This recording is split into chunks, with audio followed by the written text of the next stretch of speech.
Mari kita membaca firman Tuhan dari Mazmur 91 dalam lindungan Allah. Orang yang duduk dalam lindungan yang maha tinggi dan bermalam dalam naungan yang maha kuasa akan berkata kepada Tuhan, tempat perlindunganku dan kubu pertahananku, Allahku yang kupercayai. Sungguh, dialah yang akan melepaskan engkau dari jerat penangkap burung, dari penyakit sampar yang busuk. Dengan kepaknya ia akan menudungi engkau, di bawah sayapnya engkau akan berlindung. Kesetiaannya ialah perisai dan pagar tembok. Engkau tak usah takut terhadap kedahsyatan malam, terhadap panah yang terbang di waktu siang, terhadap penyakit sampar yang berjalan di dalam gelap, terhadap penyakit menular yang mengamuk di waktu petang. Walau 1.000 orang rebah di sisimu dan 10.000 di sebelah kananmu, tetapi itu tidak akan menimpamu.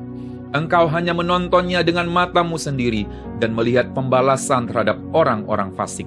Sebab Tuhan ialah tempat perlindunganmu, yang maha tinggi telah kau buat tempat perteduhanmu. Malapetaka tidak akan menimpa kamu, dan tulah tidak akan mendekat kepada kemahmu. Sebab malaikat-malaikatnya akan diperintahkannya kepadamu untuk menjaga engkau di segala jalanmu. Mereka akan menatang engkau di atas tangannya, supaya kakimu jangan terantuk kepada batu. Singa dan ular tedung akan kau langkahi, engkau akan menginjak anak singa dan ular naga. Sungguh, hatinya melekat kepadaku, maka aku akan meluputkannya. Aku akan membentenginya, sebab ia mengenal namaku. Bila ia berseru kepadaku, aku akan menjawab. Aku akan menyertai dia dalam kesesakan. Aku akan meluputkannya dan memuliakannya. Dengan panjang umur akan kukenyangkan dia, dan akan kuperlihatkan kepadanya keselamatan daripadaku. Mari kita terus berdoa untuk Pentakosta ketiga. Pentakosta ketiga adalah pencurahan Roh Kudus yang dahsyat di zaman ini, melebihi yang terjadi di Azusa Street. Pentakosta ketiga akan mengakibatkan penuaian jiwa yang terbesar dan yang terakhir sebelum Tuhan Yesus datang kembali. Pentakosta ketiga akan membangkitkan generasi Yeremia, yaitu anak-anak muda yang dipenuhi Roh Kudus, cinta mati-matian kepada Tuhan Yesus, tidak kompromi terhadap dosa, dan akan bergerak untuk memenangkan jiwa. Pentakosta ketiga lahir di Indonesia dan bergerak ke bangsa-bangsa. Gerakan ini dari timur ke barat dan akan kembali ke Yerusalem. Pentakosta ketiga akan memberikan kuasa untuk menyelesaikan amanat agung, dan setelah itu Tuhan Yesus datang kembali. Amin. Amin. Amin. Haleluya.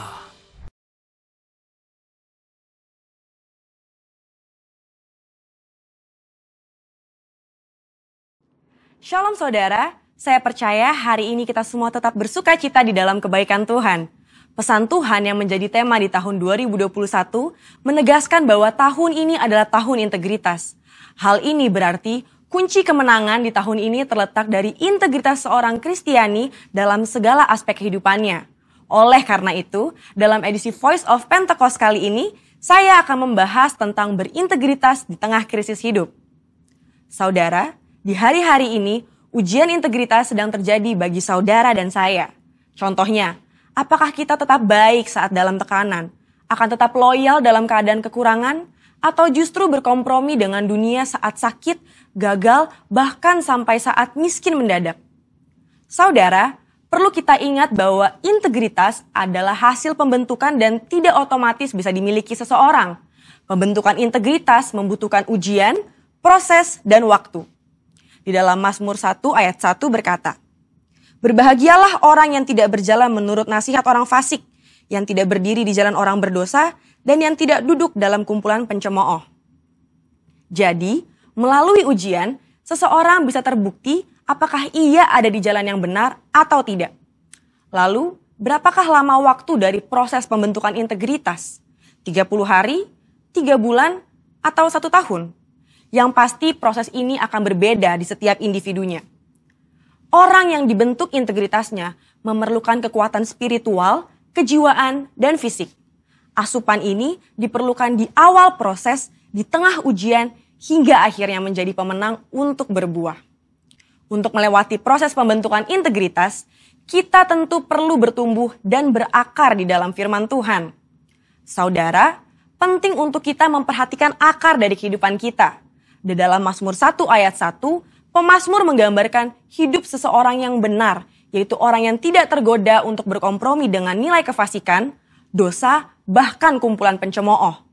Tentunya nilai ini dilakukan karena seseorang ini berakar di dalam firman Tuhan. Seseorang yang berakar di dalam Tuhan pasti memiliki kualitas integritas. Lalu, apa resep untuk memiliki kualitas integritas? Sesuai dengan Mazmur 1 ayat 2, kita harus menjadikan Taurat itu kesukaan dan merenungkan Taurat itu siang dan malam. Kata kesukaan dan merenungkan firman Tuhan menggambarkan hubungan yang dimiliki orang berintegritas dengan Tuhan. Mazmur 1 ayat 3 berkata, "Ia seperti pohon yang ditanam di tepi aliran air, yang menghasilkan buahnya pada musimnya, dan yang tidak layu daunnya. Apa saja yang diperbuatnya berhasil." Untuk hidup, jelas sebuah pohon membutuhkan air. Namun, betapa beruntungnya pohon yang ditanam di tepi aliran air. Ia tidak membutuhkan waktu lama dan usaha besar untuk akarnya mencari air. Kesukaan dan merenungkan firman-Nya siang dan malam merupakan gaya hidup orang berintegritas. Hal ini digambarkan dalam Mazmur 1 ayat 2 dan 3. Dikatakan gaya hidup karena hal ini dilakukan setiap hari. Apakah mungkin gaya hidup terbentuk begitu saja? Jawabannya adalah tidak. Hal ini dimulai dari cinta mula-mula. Namun orang benar perlu membangun disiplin rohani dan memelihara cintanya. Disiplin rohani dalam pembacaan dan perenungan firman Tuhan menunjukkan gaya hidup orang berintegritas. Seperti pohon yang bertumbuh dan berakar di tepi aliran air, akan mudah untuk bertumbuh dan berbuah. Demikian digambarkan gaya hidup orang yang berintegritas, yang kesukaannya ialah merenungkan firman Tuhan siang dan malam. Dalam Yohanes 15 ayat 7 dan 8 berkata, "Jikalau kamu tinggal di dalam aku dan firmanku tinggal di dalam kamu, mintalah apa saja yang kamu kehendaki dan kamu akan menerimanya. Dalam hal inilah Bapa-Ku dipermuliakan, yaitu jika kamu berbuah banyak dan dengan demikian kamu adalah murid-murid-Ku." Di ayat ini, Yesus menjelaskan hubungan sebab akibat yang erat antara gaya hidup merenungkan firman dengan berbuah dalam kehidupan. Apa buah yang diinginkan Tuhan dihasilkan oleh setiap umatnya? Buah-buah yang Tuhan ingin kita hasilkan adalah buah pertobatan, buah kehidupan, buah karakter, dan buah jiwa-jiwa. Selain itu, apa dampak lain dari tertanam di tepi aliran air? Dalam Mazmur 1 ayat 3 menjelaskan dengan tidak layu daunnya. Hal ini sama dengan kita memiliki daya tahan yang tinggi terhadap berbagai situasi kehidupan. Situasi sulit dan krisis hidup bisa datang kapan saja. Saat ini, kita sedang mengalami pandemi COVID-19 dan resesi ekonomi. Situasi ini dapat mengganggu integritas seorang untuk kompromi dengan dosa, untuk menyakiti sesama, putus pengharapan, bahkan tidak lagi percaya kepada Tuhan. Lewat pemazmur, Tuhan hendak mengatakan kepada kita bahwa dari hubungan seseorang dengan Tuhan, lewat gaya hidup cinta akan firman Tuhan, bukan hanya agar kita berbuah, tapi juga agar kita tetap berintegritas. Di mata Tuhan, orang seperti ini dipandang dan dijanjikan apa saja yang ia perbuat berhasil. Saya percaya kita yang sudah mendengar ini akan semakin memperhatikan akar kita, perhatikan gaya hidup kita, dan perhatikan hubungan kita dengan firman Tuhan. Saudara, untuk penjelasan yang lebih lanjut dari tim teologi kami, silakan klik link yang ada di atas atau scan QR Code yang tersedia. Salam integritas, Tuhan Yesus memberkati.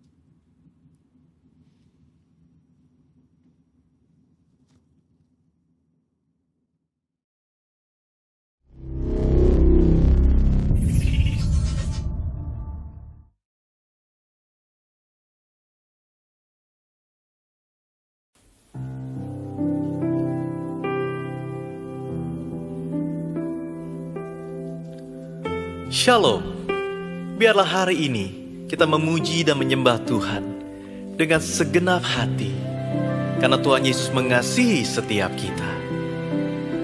Terima kasih Tuhan, kami menyembah-Mu. Oh, kasih setiamu yang ku rasakan lebih tinggi dari langit biru. Kebaikan-Mu yang telah Kau nyatakan lebih dalam dari lautan. Berkat-Mu yang telah ku terima sempat membuatku terpesona. Apa yang tak pernah ku pikirkan, itu yang Kau sediakan bagiku. Terima kasih Tuhan Yesus. Siapakah aku ini Tuhan? Jadi biji mata-Mu. Dengan apakah ku balas Tuhan selain puji dan sembah Kau? Kami mengasihi-Mu Tuhan. Terima kasih, Kau baik Tuhan Yesus. Haleluya, haleluya. Kasih setia-Mu yang ku rasakan lebih tinggi dari langit biru. Kebaikan-Mu yang telah Kau nyatakan lebih dalam dari lautan. Berkat-Mu yang telah ku terima sempat membuatku terpesona. Apa yang tak pernah ku pikirkan, itu yang Kau sediakan bagiku. Siapakah aku ini Tuhan? Jadi biji mata-Mu. Dengan apakah dapat kami balas segala kebaikan Tuhan selain puji dan sembah Kau? Katakan dengan segenap hati. Siapakah aku ini Tuhan? Jadi biji mata-Mu. Dengan apakah kan ku balas, oh, selain puji dan sembah Kau? Kami sembah Kau Tuhan. Kuya-la-la-la-la-la ya syandi, Kira-la-la-la ya syanda, Kuya-la-la-la-la-mo, Cara-la-la-la-la ya si, Kira-la-la-la-la ya syandi. Kami sembah Kau, kami memuji-Mu Tuhan. Ora-la-la ya syanda-la-la-la. Katakan bersama-sama. Siapakah aku ini Tuhan? Jadi biji mata-Mu. Haleluya. Dengan apakah ku balas Tuhan selain puji dan sembah Kau? Selain puji dan sembah Kau, Yesus. Selain puji dan sembah Kau. Haleluya. Yesus Tuhan, Kaulah pokok pujian kami. Kami menyembah-Mu, kami memuji-Mu. Kuya-la-la-la ya syandi, Kuya-la-la-la-la ya syanda. Mari sembahlah Tuhan, mari tinggikan nama-Nya. Kuya-la-la-la ya syanda, Kina-la-la-la ya syandi. Haleluya. Sebab hanya Kau yang layak ditinggikan Tuhan. Hanya Kau Raja di atas segala raja. Haleluya. Ku sanjung Kau di tempat tinggi, sebab Engkau Imam besar agung. Ku sanjung Kau lebih dari yang lain. Oh, dan ku datang menyembahmu Tuhan. Mari katakan semua. Ku sanjung Kau di tempat tinggi, sebab Engkau Imam besar agung. Ku sanjung Kau lebih dari yang lain. Oh, dan ku datang menyembahmu Tuhan. Mari dengan segenap hati. Say we praise you, Lord. We praise you on the highest place. For you are the great high priest. We praise you high above all else.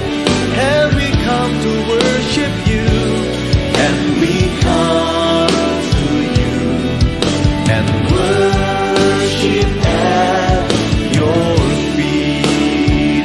Sing it out one more time. Come on, sing it out. We praise you on the highest place. For you are the great high priest. We praise you high above all else. Hallelujah. And we come to you and worship at your feet. And we come to you and worship at your feet. Oh Lord Jesus. And we come to you and worship at your feet. We worship you, Jesus. Thank you, Lord. Mari kita berikan sorak-sorai kemuliaan buat Allah kita, saudara. Sebab Dia hidup. Haleluya.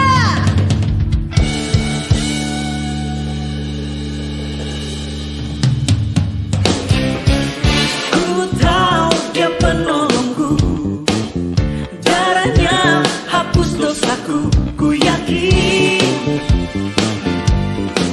ku yakin. Dia angkat deritaku, semua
kan bangkit, ku kan menari menyambut kerajaanmu datang.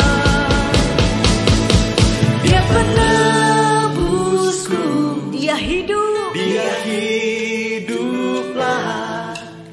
Dia penebusku, dia hiduplah. Dia penebusku, dia hiduplah. Dia penebusku, dia hiduplah. Dia penebusku, dia hiduplah. Dia penebusku, dia hiduplah. Dia hiduplah. Dia penebusku, dia hiduplah. Haleluya. Berikan sorak-sorai terbaik buat Tuhan Yesus.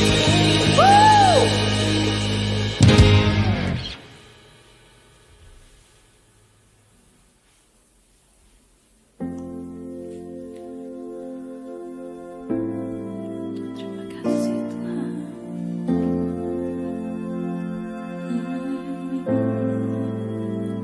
I cast my mind to Calvary, where Jesus bled and died for me.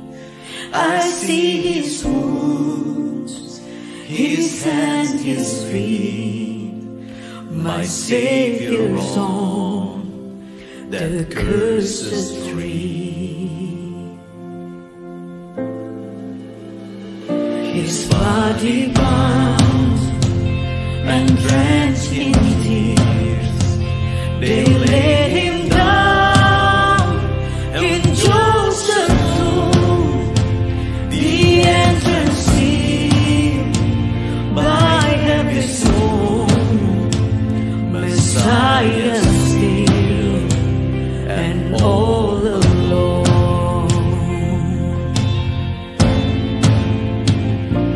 Oh, praise the name of the Lord our God.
Haleluya, shalom. Senang bertemu saudara sekalian pada hari yang diberkati oleh Tuhan. Memasuki bulan Mei, bulan pencurahan Roh Kudus. Sebentar kita akan merayakan untuk kenaikan Kristus ke surga. Tanggal 13 Mei yang akan datang. Dilanjutkan dengan 10 hari doa, pujian, penyembahan, menantikan Roh Kudus dicurahkan, memberi kuasa kepada kita. Dan inilah bulan yang diberkati di era Pentakosta yang ketiga ini. Haleluya. Tentunya kita semua bersuka cita dan saya berharap saudara punya kabar baik. Boleh lambaikan tangan saudara. Shalom. Haleluya. Nah, kabar baik dari saya hari ini menandai dari 2 bulan di mana saya tidak makan makanan yang berlemak. Saya juga gluten free, nggak makan yang gula, eating healthy diet, makanan-makanan diet, ya, no caffeine, workout tiap hari 2 jam, dan tiap pagi lari selama 6 kilometer sebelum breakfast, begitu saudara. Dan akhirnya bisa menurunkan berat badan sebanyak 6 kilo. Dan ini adalah satu perubahan di dalam tubuh saya yang fantastik. Dan ini adalah satu semangat. I feel great, saya merasa luar biasa karena sudah mengalami sebuah perubahan yang hebat. Wow, luar biasa. Tentunya ini bukan saya, saudara. Saya baca dari teman saya yang menuliskan di WA. Bagaimana dia bisa selama 2 bulan mengalami seperti yang tadi saya sampaikan. Haleluya. Intinya ada pada semangat. Intinya pada antusias yang dia miliki. Sehingga dia bisa mengalami sebuah makeover. Satu perubahan di dalam lifestyle dia. Seorang yang terlalu berat badannya bisa turun, itu sesuatu yang luar biasa. Nah, saudara, tentunya tema kita hari ini bicara tentang hidup alami antusias itu. Ya, ada kunci-kunci di mana kita bisa mengalami sebuah berkat dari semangat atau antusias. Pertama kali kata antusias muncul dalam bahasa Inggris pada tahun 1603. Kata antusias ini berasal dari bahasa Yunani en dan theos. En theos. En artinya di dalam, theos artinya Tuhan. Ya, jadi arti awal en theos yang sekarang menjadi enthusiastic, menjadi antusias dalam bahasa Indonesia, yaitu having God within. Ada Tuhan di dalam diri seseorang. Yang kedua, union with God. Bersatu dengan Tuhan. Jadi antusias juga berarti diinspirasi oleh kehadiran Tuhan setiap saat. Dan juga kepercayaan diri yang berasal dari perkenanan Allah. Berarti sejak zaman dahulu, zaman Alkitab ditulis perjanjian baru bahasa Greka Yunani, berarti orang Kristen begitu antusias. Ya, dan sebagai orang yang bersemangat sehingga orang-orang yang melihat orang tersebut berkata ada Tuhan di dalam dia. Ya, dia bersama dengan Tuhan. Nah, saudara, dari definisi kita maka kita bisa memahami bahwa orang-orang yang di luar Tuhan, sekali lagi, di luar Tuhan tidak punya alasan yang permanen untuk menjadi antusias. Kenapa? Karena di luar Tuhan, semua semangat kita, semua antusiasme kita adalah karena tujuan sementara. Target-target yang sementara. Sebagai contoh, kekayaan. Orang yang ingin kaya, semangat cari uang pagi siang malam sebanyak mungkin. Supaya apa? Bisa menikmati pleasure, comfort, kehidupan yang nyaman. Tetapi sementara. Begitu mereka nyaman di umur tertentu kena berbagai macam penyakit, akhirnya tidak bisa menikmati. Dan berakhir banyak sekali di kematian karena sakit.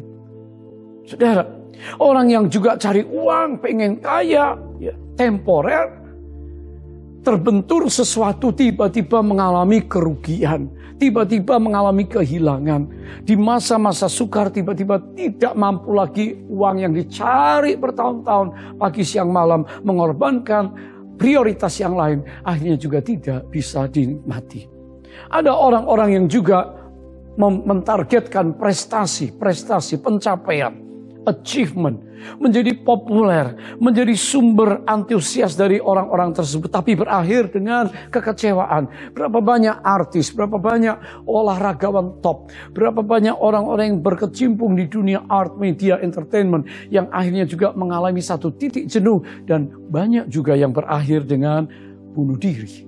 Saudara, berarti antusias di luar Kristus, di luar Allah, adalah sementara dan juga tidak memberi kepastian.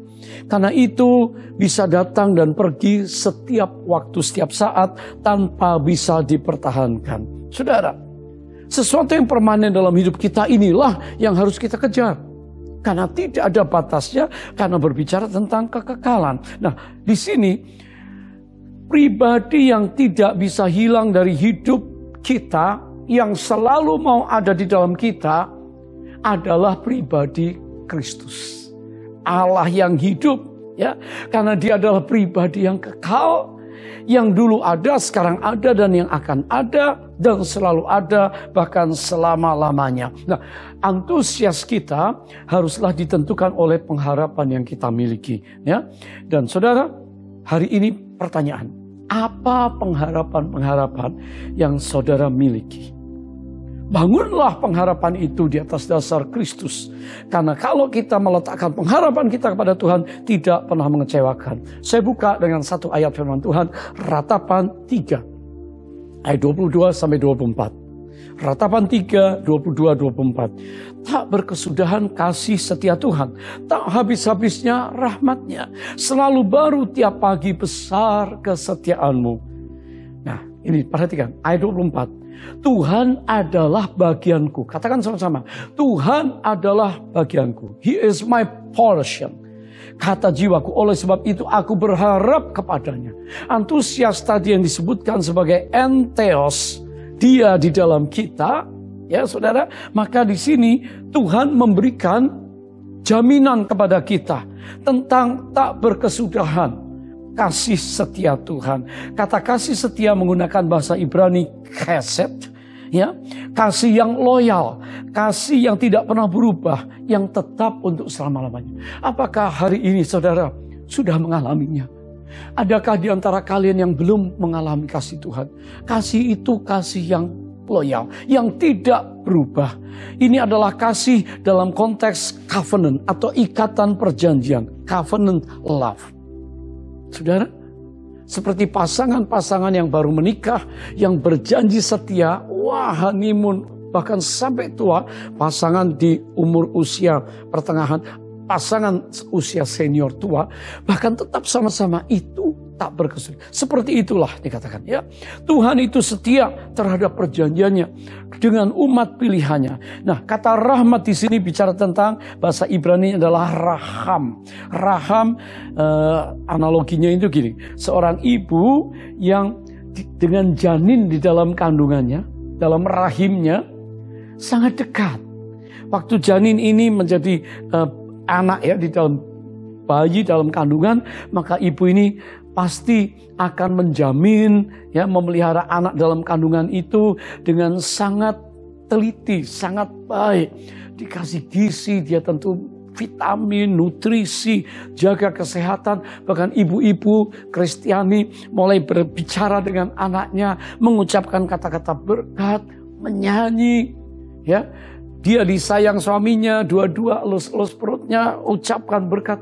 Bayi itu dijaga demikian rupa. Nah, itulah yang dimaksud dengan rahmat, raham, ya. Dan ketika anak itu lahir, maka orang tua, ayah dan ibunya pasti akan terus bertanggung jawab untuk memelihara, memberikan yang terbaik untuk kehidupan anak tersebut. Kenapa? Karena dikasihi. Dan sampai anak ini tumbuh menjadi remaja, pemuda, sampai dewasa pun saya percaya orang tua bijaksana tetap mencintai anak-anaknya. Demikian saya dan Ibu Betty mencintai anak-anak saya, bahkan menantu. Saudara, puji Tuhan. Nah, sebegitu kuat kasih orang tua kepada anaknya, terlebih lagi kasih Allah kepada kita, anak-anaknya. Katakan, I am beloved to God. Aku dikasihi oleh Allah. Pada hari ini kita harus berterima kasih karena Allah mengasihi saudara dan saya. Sudahkah saudara rasakan? Kata kesetiaan menggunakan kata Ibrani emunah adalah kasih yang mengandung kepastian. Kasih yang permanen. Kasih yang dapat dijadikan sandaran hidup. Yeremia menulis tidak berkesudahan kasih setia Tuhan. Ya, tentunya tidak akan habis. Tidak pernah habis, selalu datang, selalu ada.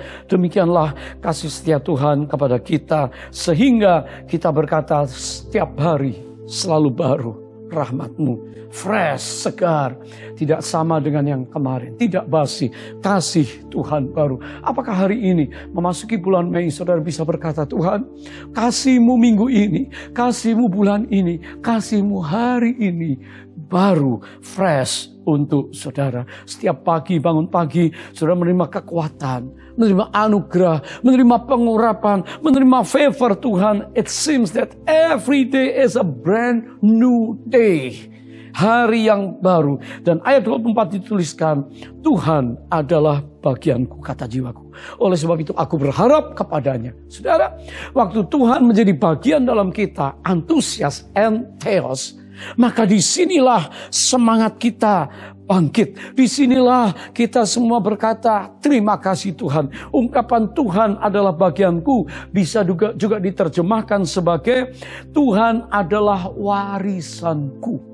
Saudara, Tuhan adalah pusakaku. Sesuatu yang terus akan disiapkan, dijanjikan untuk kita. Dan saya percaya hari ini harapan yang benar adalah sebuah kerinduan untuk melihat Tuhan berkarya dalam hidup kita. Dan Tuhan berkarya dalam karakter kita, dalam studi kita, dalam pekerjaan kita, dalam bisnis, dalam relationship kita, dalam keuangan kita, dan dalam keluarga kita. Haleluya, haleluya, haleluya. Hari ini kita akan belajar 3 hal tentang hidup yang antusias di dalam Tuhan. Baik saudara, 3 hal yang penting tentang antusias merupakan kunci untuk kita bisa memiliki hidup yang bersemangat. Yang pertama, dapat menanggung segala hal. Kalau kita dapat menanggung segala hal yang terjadi, maka saya percaya kita akan memiliki antusias. Paulus itu berkata, I can do all things through Christ who strengthens me. Dia berkata, segala perkara dapat kutanggung di dalam Dia yang memberikan kekuatan kepadaku. Filipi 4 ayat 13. Dan ayat sebelumnya dikatakan, dia tahu apa artinya kekurangan. Dia tahu apa artinya kelimpahan. Dalam segala hal dan dalam segala perkara tidak ada sesuatu yang merupakan rahasia bagiku. Baik dalam hal kenyang maupun dalam hal kelaparan, baik dalam hal kelimpahan maupun dalam hal kekurangan. Paulus, seorang tent maker yang melayani Tuhan, seorang pembuat konstruksi tenda, dia pernah mengalami keadaan-keadaan yang tidak selamanya comfort, nyaman. Kekurangan ya, kesakitan ya, bahkan kalau sudah baca di dalam ayat-ayat Alkitab kita, surat-surat Paulus, itu mengalami sengsara, badai, aniaya. Dia tahu kapan ngalamin kekurangan, kelimpahan dalam segala hal, segala perkara. Tidak ada sesuatu yang rahasia. Dia bisa tetap bersemangat, dia bisa tetap melayani Tuhan karena dia tahu, dia berkata, segala perkara dapat kutanggung di dalam Dia yang memberi kekuatan kepadaku. Ciri pertama dari kehidupan yang antusias adalah dapat menanggung segala hal. Saudara, orang yang berada di dalam Tuhan, dikuasai oleh Tuhan, theos, dapat menanggung segala hal yang terjadi dalam hidupnya. Bagaimana dengan saudara? Dalam kondisi kelimpahan, engkau tidak sombong, engkau tahu itu dari Tuhan. Engkau tahu ini kepercayaan Tuhan di dalam umur hidup kita yang sementara. Sehingga kita bisa membagi berkat kita kepada orang lain bagi pekerjaan Tuhan, bagi pembangunan kerajaan Allah. Bukan semuanya untukku, bukan semua untuk familyku, bukan semua untuk kerajaanku, tapi mana untuk kerajaan Allah. Saya yakin kita yang dewasa tahu prioritas mana juga yang untuk Tuhan. Aku tahu tentang kekurangan. Kalau saudara hari ini sedang mengalami kekurangan, janganlah kita marah, mengomel, menyalahkan Tuhan. Tuhan sedang memproses kita untuk tetap rendah hati, mengandalkan dan berharap kepada Dia. Saudara, demikian yang dialami Rasul Paulus. Paulus tidak terlena dan melupakan Tuhan. Demikian di dalam segala perkara dia bisa berkata, aku tahu ya, to be strong, to be full power, dan dapat ku tanggung. Itu arti kata sebenarnya, yaitu ischio, yang dikatakan dapat ku tanggung, yaitu kuat, tetap semangat. Seorang yang memiliki kekuatan penuh dan mampu mengatasi setiap tantangan dan persoalan dalam hidupnya adalah seorang yang ischio. Dalam tulisannya ischio, yaitu orang yang dapat menanggung banyak hal. Dan Tuhan mencari orang-orang yang dapat dipercaya untuk memikul, untuk dapat mengatasi banyak persoalan. Walaupun saudara sedang difitnah, dijatuhkan, diberhentikan, mendapat tantangan, tekanan, mendapat rasa gagal dan penolakan, kehilangan. Tapi engkau berkata, Tuhan, aku cakap menanggungnya. Karena Kristus yang memberi kekuatan kepadaku. Tentunya Kristus akan memberdayakan, menguatkan saudara, akan memberikan satu rahasia di mana engkau bisa menyelesaikan kehendak Allah dalam hidupmu, menyelesaikan tugas-tugas berat yang Tuhan berikan di tengah masyarakat, bagi keluarga. Seorang bapak, seorang pria, kepala rumah tangga punya pikulan yang berat seringkali. Mungkin istri, anak-anak nggak tahu. Engkau bergumul sendiri, tapi ketahuilah kalau Paulus berkata, aku cakap menanggung. Oleh karena Dia yang menguatkan aku. Hari ini terima perkataan pernyataan ini dari kitab Filipi, ya, yang diungkapkan pasal 4 ayat 13. I can do all things through Christ who strengthens me. Mungkin ada wanita-wanita, ibu rumah tangga, single parents. Anda yang single, Tuhan, berat ini beban hidupku, ke depan aku nggak tahu. Taruh pengharapan dan berkatakan, aku dapat cakap menanggung segala perkara di dalam Dia yang memberi kekuatan kepadaku. Haleluya. Ada satu quotes yang berkata, pain has a message and a purpose. Seringkali rasa sakit karena ada pesan dan ada tujuan yang akan dicapai. Kita alami sesuatu yang tidak enak. Saudara, belajarlah kita memiliki respons yang benar terhadap rasa sakit atau krisis atau unexpected things. Hal-hal yang kita tidak harapkan yang terjadi tiba-tiba. Sehingga kita menjadi pribadi yang lebih tangguh, lebih dewasa, lebih berbuah untuk banyak orang, untuk kerajaan Allah. Amsal 18 ayat 14 berkata, orang yang bersemangat dapat menanggung penderitaannya. The spirit of a man will sustain him in sickness. Satu kali ada seorang mahasiswa yang penuh antusias. Seorang yang sederhana namanya Zalim Syadi, orang dari Lebanon, dan dia pindah ke hijrah ke negara Paman Sam, dan di situ dia perlu di kampusnya, dia perlu untuk membiayai hidupnya dalam penderitaannya. Dan dia dapatkan sebuah iklan, mau dapat penghasilan $100 per minggu, silahkan mengambil pekerjaan menjual Alkitab. Nah, imigran muda dari Lebanon ini berangkat ya dengan tas kerja, akhirnya dengan penuh semangat bawa Alkitab ya untuk ketemu dengan calon-calon pembelinya. Berapa banyak dia dibanting pintu, diusir. Berapa banyak orang kata no. Tapi di dalam keadaan yang sungguh-sungguh sangat berat, saudara, selama 4-5 hari bekerja, dia hanya mendapatkan uang $19. Bukan $100. Saudara, 1 minggu 19 dolar. Akhirnya dia minta nasihat dari manajer penjualan. Manajer berkata, coba kamu lihat, kata no kamu pindahkan O-N-N-O menjadi O-N, on. Kamu pergi, go on. Dia terngiang-ngiang kata go on, saudara. Dan pada saat itu dia mulai didukung oleh perkataan itu. Dia berangkat untuk kembali menawarkan Alkitabnya.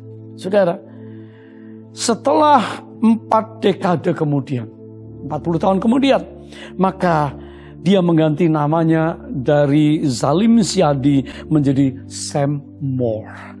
Sam Moore, dia masih menjual Alkitab.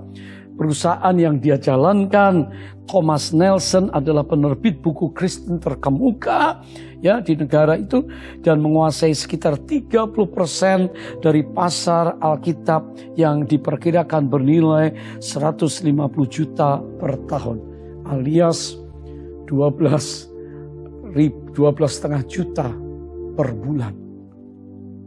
19 dolar menjadi 12,5 juta. Itu sesuatu yang luar biasa. Saudara, kalau kita gigih karena kita tahu ada firman Tuhan yang menolong kita melangkah, maka kita pasti akan diberkati oleh Tuhan. Baik, perkara yang kedua, orang yang antusias adalah orang yang bisa menikmati karunia Allah di dalam hidup kita. Allah memberikan banyak berkat untuk kita, the gift of God. Dan bisakah saudara menikmati apa yang ada? Pengkhotbah pasal 5 ayat 17 sampai ayat 19 berkata, lihatlah yang kuanggap baik dan tepat ialah kalau orang makan, minum dan bersenang-senang dalam segala usaha yang dilakukan dengan jerih payah di bawah matahari selama hidup yang pendek, yang dikaruniakan Allah kepadanya. Sebab itulah bahagiannya. Jadi bagian Allah dalam kita, entheos, kalau kita juga bisa ucap syukur, kita bisa menikmati karunia Allah. Makan, minum, setiap hari kita makan, minum. Ya, dan kita juga bisa enjoy, bisa punya joy, sukacita, bersenang-senang dalam segala yang kita kerjakan. Susah payah kita, jangan ditangisi, jangan diratapi, jangan diomelin. Wah kok kerja berat ya, kok ini gak enak, ini kok susah. Saudara, kalau kita bisa menikmati itu, kita bersyukur karena banyak orang yang gak bisa kerja. Banyak orang yang gak mendapat tempat di mana mereka bisa berkarya. Nah saudara yang masih diberi kesempatan, bersukacitalah, enjoy it. Ya, ayat selanjutnya dikatakan di sini, setiap orang yang dikaruniai Allah kekayaan dan harta benda dan kuasa untuk menikmatinya, untuk menerima bahagianya dan untuk bersukacita dalam jerih payahnya, juga itu pun karunia Allah. Kalau saudara hari ini punya lebih dari satu baju, punya lebih dari sesuatu yang normal, itu disebut kaya, berkelimpahan dalam banyak hal, dan saudara itu karunia Allah. Maka sebab itu dikatakan bersukacitalah dalam jerih payah, itu pun karunia Allah.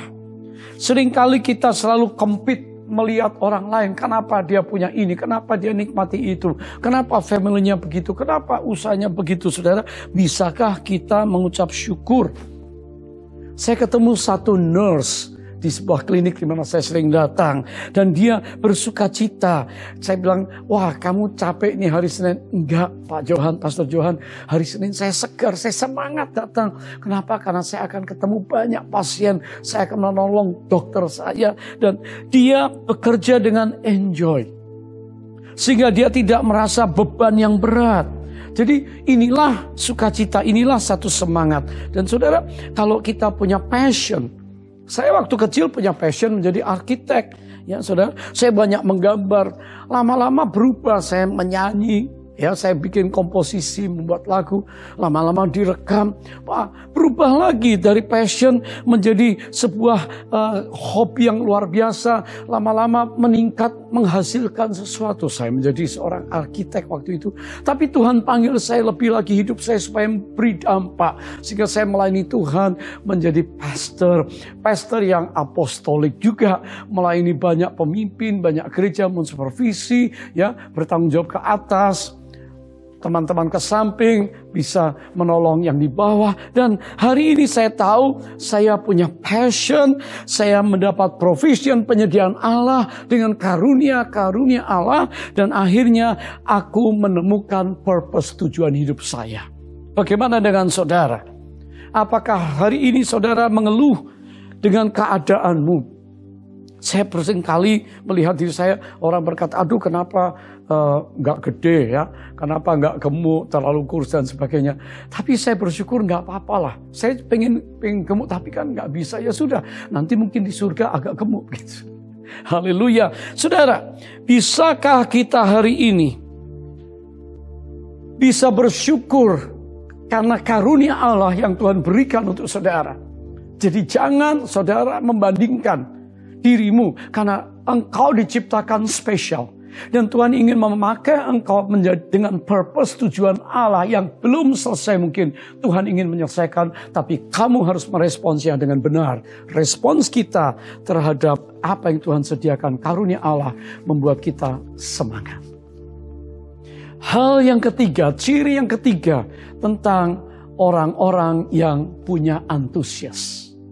Antusias yang ketiga, berbicara tentang orang-orang yang di hatinya ditaruh belas kasihan akan jiwa-jiwa yang terhilang, akan orang-orang yang belum diselamatkan. Dan ini yang membuat seseorang punya antusias, karena hidup ini adalah untuk memberitakan kebaikan Tuhan. Hidup ini adalah untuk bersaksi. Hidup ini adalah untuk menolong orang lain supaya dibawa kepada keselamatan yang kekal. Dan Paulus berkata di dalam Roma 1 ayat 16, aku memiliki keyakinan yang kokoh akan Injil. Karena Injil adalah kekuatan Allah yang menyelamatkan setiap orang yang percaya kepadanya. Kalau saudara ada hari ini sudah diselamatkan karena engkau menerima Injil Yesus Kristus Tuhan Juru Selamat. Bagaimana dengan sekitar kita, orang-orang yang ada tiap hari, tiap detik, berapa banyak orang yang menuju ke neraka. Tanpa Kristus tidak ada surga. Haleluya. Saudara, tentunya antusias adalah kekuatan Tuhan yang ada di dalam roh hati kita, yang dinyatakan melalui pikiran, perasaan, kehendak, dan tindakan kita. Waktu kita diberikan compassion, belas kasihan, maka saya percaya itu roh Allah sedang bekerja. Di minggu ke depan ini, marilah buka hati supaya Roh Kudus bekerja dalam hidup saudara, sehingga engkau hidup penuh semangat, yang merupakan bukti bahwa Tuhan ada di dalam kita. Entheos, Dia ada di dalam kita. Dengan demikian, maka hati kita untuk jiwa-jiwa yang terhilang, saudara. Dan kalau engkau punya semangat, engkau punya antusias, itu merupakan magnet yang membawa orang-orang yang mencari kebahagiaan, mencari perkara yang kekal. Dan saudaralah yang memberikan jawaban itu. Hari ini mari kita mempercayai tentang hadirat Roh Kudus, di mana gereja Tuhan yang tidak memuridkan adalah gereja yang tidak taat kepada amanat agung. Betul, saudara? Sebab itu kita bersyukur, kita ada kul. Saudara bisa dimuridkan. Karena amanat agung untuk pergi jadikan sekalian bangsa muridku. Ya, baptis, ajar, menjadi murid. Gereja yang tidak menjangkau jiwa yang terhilang adalah gereja yang terhilang. Terbukti berapa banyak jumlah besar di Eropa, gereja-gereja, bangunan-bangunan gereja yang kosong manusianya. Nggak banyak orang, banyak yang ditutup, banyak dijual, menjadi museum. Kenapa? Manusianya tidak ada. Karena tidak ada kesaksian, tidak ada penginjilan. Gereja yang tidak menjangkau orang-orang yang terhilang di segala generasi adalah gereja yang terhilang. Kita tidak mau menjadi gereja yang terhilang.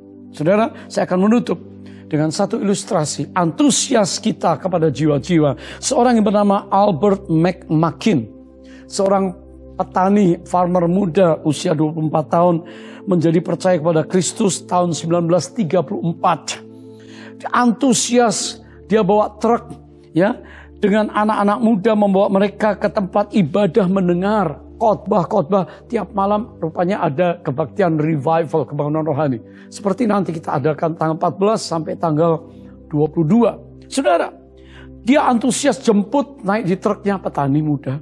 bahwa anak-anak muda. Dan dia kenal seorang anak petani muda yang tampan, ya, yang dia mulai kenal, tapi pemuda ini terlalu sibuk dengan urusan, ya, masa muda dengan gadis-gadis yang cantik dan tidak tertarik untuk kekristenan. Tapi Albert McMakin berdoa dan berhasil. Roh Kudus bilang, bujuk anak itu, suruh dia setirin truk kamu untuk bawa orang-orang pergi ke tempat acara kebaktian. Dan saudara, pemuda itu akhirnya mau setir truk itu, ya, senang anak-anak muda bawa orang-orang, dan dia nggak mau masuk di dalam ruang kebaktian. Suatu kali dia memutuskan setelah diajak masuk mendengar khotbah, dan saat itu Roh Kudus kerja di malam itu, dia dijamah oleh Tuhan, memiliki pemikiran yang diubahkan oleh Tuhan, dan setelah mendengarkan firman Allah, ya, dia memberikan hidupnya kepada Yesus. Sejak saat itu pengemudi truk muda dalam proses yang panjang berubah, dan dia telah berbicara kepada sedikitnya 250 juta orang tentang Kristus selama hidupnya. Dan kemudian menjadi penasihat spiritual untuk 9 presiden Amerika Serikat yang terakhir. Supir truk muda itu tentu saja kita kenal adalah Billy Graham. Saudara mungkin berkata, kita tidak semua dipanggil menjadi Billy Graham, evangelis dunia yang terkenal, tapi kita dapat menjadi seorang Albert McMakin. Membawa, berdoa, mengajak orang dengan antusias, membawa teman-teman kita, membawa orang-orang dalam jangkauan kita, siapapun mereka, staf, karyawan, atasan, bawahan, rekan-rekan kita, membawa, memperkenalkan kepada Kristus. Albert McMakin diurapi Roh Kudus. Maukah saudara hari ini berantusias karena Tuhan ada dalam kita dan Dia menguasai hidup kita. Kiranya Roh Kudus menolong kita sekalian. Haleluya. Amin. Saudara yang kekasih, saat ini mungkin saudara berkata, aku nggak punya semangat hidup. Aku loyo, aku lemah, aku gagal. Ingat, Dia ada di dalam saudara. Dan saat ini mari kita yang datang kepada Tuhan menyerahkan hidup kita, datang kepada Dia. Angkat tangan saudara, katakan, Tuhan, Tuhan Yesus yang baik, Engkau penuh rahmat dan kasih setia. Hari ini kami ingin mengingat bahwa kami punya pengharapan yang tidak pernah mengecewakan. Sekarang jamahlah kami, kiranya hati kami diubahkan, supaya kami penuh dengan sukacita hari ini. Kami diberikan kekuatan untuk cakap menanggung segala perkara yang sedang kami alami. Ya Tuhan, kami percaya hari ini kekuatan daripada-Mu mengubahkan kami, hati kami, supaya kami semua melangkah dengan Tuhan. Dan kami juga bisa menghargai setiap karunia Allah yang Tuhan sudah sediakan untuk kami, sehingga kami tidak mengeluh. Dan kami tahu hari ini hidup kami bukan untuk kami, tapi kami tahu kami diberi amanat agung untuk juga mengabarkan kabar baik. Urapi Roh Kudus, kami mau jadi saluran berkat. Ada 1 jiwa, ada 2, 3 keluarga, orang di sekitar kami yang perlu diselamatkan. Dalam nama Yesus, Engkau jamah kami dan Engkau juga pakai kami dengan urapan Roh Kudus. Mari kita semua mulai angkat doa kita berbahasa roh, saudara. Ora mahat atiara lalama shanaya. Ini ya lalama bakar lalama. Ora lamata shiki dia lalama. Jadilah kuat, jadilah sembuh, bangkitlah. Kuasa Allah menolong kita semua memasuki bulan berkat ini. Haleluya, haleluya, haleluya. Saudara, semua mari siapkan perjamuan kudus. Ada roti, crackers, air teh, sirup, anggur, apapun juga. Mari yang sudah siap. Perjamuan kudus ini adalah perjamuan yang diinisiasi oleh Tuhan Yesus sendiri. Untuk apa? Supaya gerejanya, saudara dan saya, mengingat selalu kebaikannya, korbannya, persembahan tetes darah terakhir untuk penebusan dosa kita, untuk mengangkat kita dari lembah kekelaman kepada kehidupan yang diberkati Tuhan. Saudara, firman Allah berkata, karena barang siapa yang makan dan minum tanpa mengakui tubuh Tuhan, ia mendatangkan hukuman atas dirinya. Akui. saudara-saudaramu, ampuni mereka seperti kita sudah diampuni. Terimalah satu dengan yang lain. Jangan ada dosa, jangan ada hal-hal yang kita simpan yang tidak berkenan. Dan kita hari ini perlu melakukan perjamuan kudus karena sebagai peringatan untuk lakukan ini sebagai tanda bahwa kita adalah miliknya selama-lamanya. Kita lakukan sampai kedatangan yang kedua kali. Semua sudah siap? Mari angkat roti sekarang. Katakan, Tuhan, ampuni aku. Masing-masing berdoa, masing-masing. Saat ini mengalirlah berkat Tuhan, mengalirlah kekudusan Tuhan, mengalirlah kasih Tuhan, menjangkau setiap hati. Tuhan, kalau ada hal-hal yang tidak berkenan saat ini, sekarang minta ampun. Katakan terima kasih, ampuni saya. Aku orang berdosa, tapi Engkau sudah selamatkan aku. Dan sekarang aku kembali menerima anugerah pengampunan. Terima kasih untuk Kalvari, untuk Kristus, untuk salibnya, dan untuk tetes darah dan tubuh yang dihancurkan untuk aku, untuk dosaku. Sekarang aku hidup untuk Engkau. Mari angkat roti, saudara. Yesus pada malam waktu ia diserahkan mengambil roti, mengucap syukur, memecahkan dan berkata, inilah tubuhku yang diserahkan bagi kamu. Perbuatlah ini menjadi peringatan akan aku. Kekasih Tuhan, bukankah roti yang kita pecahkan adalah lambang persekutuan kita dengan tubuh Yesus? Amin. Mari kita makan dalam nama Yesus. Oh haleluya, darah-Mu Yesus, darah anak domba Allah yang telah menguduskan, menyucikan, menebus kami dari segala dosa kami. Kami dibenarkan oleh tetes darah Yesus. Kami dikuduskan, kami ditebus. Angkat tinggi. Sesudah makan, Yesus berkata, cawan ini adalah perjanjian baru yang dimeteraikan oleh darahku sendiri. Perjanjian anugerah untuk saudara dan saya. Ya, mari angkat. Kekasih Tuhan, bukankah cawan yang atasnya kita ucapkan syukur adalah lambang persekutuan kita dengan darah Kristus? Amin. Mari kita minum dalam nama Yesus.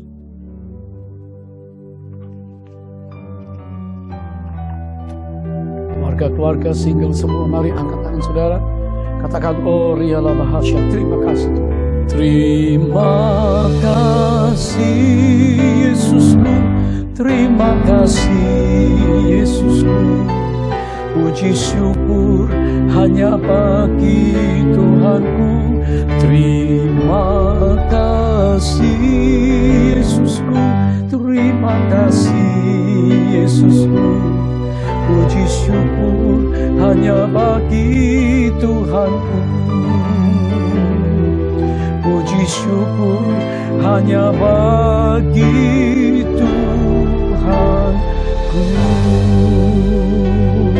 Haleluya, terima kasih. Haleluya. Katakan haleluya, haleluya, haleluya. Terpujilah Tuhan, Engkau baik untuk anak-anak-Mu. Dan terima kasih untuk perjamuan kudus di bulan ini. Haleluya, haleluya, amin. Saudara sekalian yang baru ikut pertama kali dalam acara kita dari GBI City Tower online service, welcome. Selamat datang dan selamat bergabung. Pengumuman-pengumuman tadi telah disampaikan dan tentunya kita akan berdoa untuk persembahan syukur yang hari ini kita bawa kepada Tuhan, persepuluhan, saudara di tanganmu, dan Kau diberkati. Mari kita berdoa, dan setelah itu langsung kita terima doa berkat. Bapa surga, terima kasih untuk ibadah hari ini, umat-Mu bisa datang membawa persembahan syukur kepada Tuhan. Apa yang Tuhan berikan di hidup kami, tangan kami juga mau persembahkan sebagian dan juga persepuluhan untuk kerajaan Allah melalui GBI The City Tower. Tuhan memberkati anak-anak-Mu, dibukakan pintu-pintu rahmat berkat Tuhan, sehingga mereka berkecukupan dan berkelimpahan dalam segala perkara. Terima kasih Tuhan. Sekarang angkat kedua tangan saudara. Kekasih Tuhan, terimalah berkat yang datang dari Allah Bapa yang mengasihi kita di dalam Kristus Yesus Tuhan, penebus juru selamat kami yang ajaib.